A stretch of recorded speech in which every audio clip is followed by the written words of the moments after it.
In my earlier works, I've said that a 30% debt ratio is kind of an optimal number. But earlier in life, we'll tend to take on more debt to, buy a house and have things that we otherwise could not afford. So your debt ratio kind of moves throughout the phases. And so to address it specifically, the theme is that until you have a net worth more than 50% of your annual income, I really want you to be conservative and avoid debt. So many people are check to check. They take on too much consumer debt. They don't have enough money in their checking and savings account. And so in those early phases of life, I want people to just build up liquidity and really minimize taking on debt in that first phase. All right. So give us the number, though. What's the number?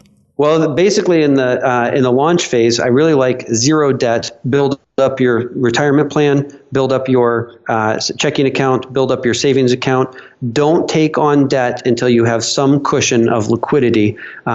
So many of the bad debt stories that you've heard that you earlier were addressing are people that take on too much debt too early in life before they have some liquidity. Okay, but this person's doing pretty good. They're making $100,000 a year. So I thought you were going to say they could have $50,000 in debt. I thought that was the equation. Yeah, a lot of people would have thought so. And what my whole theme is that early in our life, and hopefully you embrace my approaches before you're making $100,000, but right when people get out of school, they're in their 20s, they're in their 30s, too many people take on oppressive debt, they have credit card debt, and they just don't have money in their checking and savings account. And so what I really want people to do early in their life, until you get to 50% of your annual income, which you should be able to hit with a little bit of savings. It shouldn't take long to break through that phase, but so many Americans don't. I want you to be very cautious with debt during that first phase.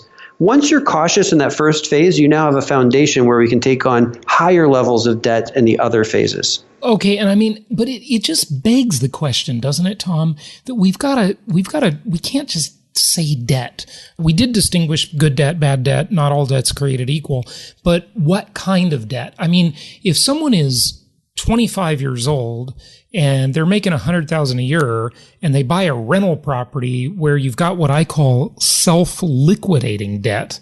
In other words, the tenant pays the debt for you. How do you see, these equations they get kind of complicated, don't they?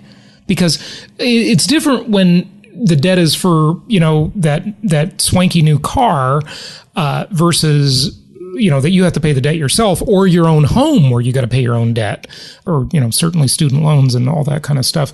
But if you're outsourcing the debt to another party, does that apply the same way, or how do you bring that into the equation, or can you? Yes, you're asking all the right questions. And so the way that I look at that, generally, I think most people should have less debt early in their life and more debt later in their life than conventional wisdom would say. Yeah, because most like financial advisors, and that's your background, by the way, would say the opposite. They would say when you're older, you should pay off all your debts. You own your house free and clear, own all your rental properties free and clear, don't have any debt. And when you're young, you got energy and time, and go ahead and take on the world, right? You're saying the opposite, aren't you?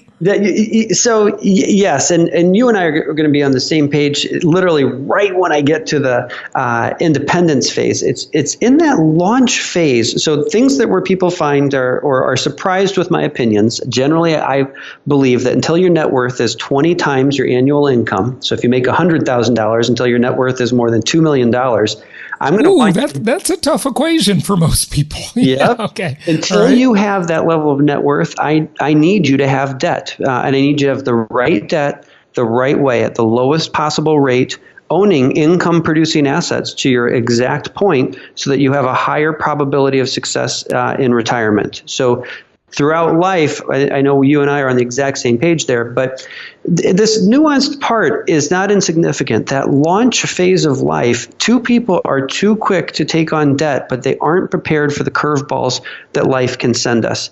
And so before people take on debt, even if it's good debt, even if it's investment debt, even if it's self-liquidating debt, in that launch phase, I really just want people to have some cash and some liquidity, and then they can be much more strategic and ride out the storm. So that's a piece of my advice that's a little bit more conservative, but if you break that check-to-check cycle and have some liquidity, you won't get into all the troubles with debt that other people have had.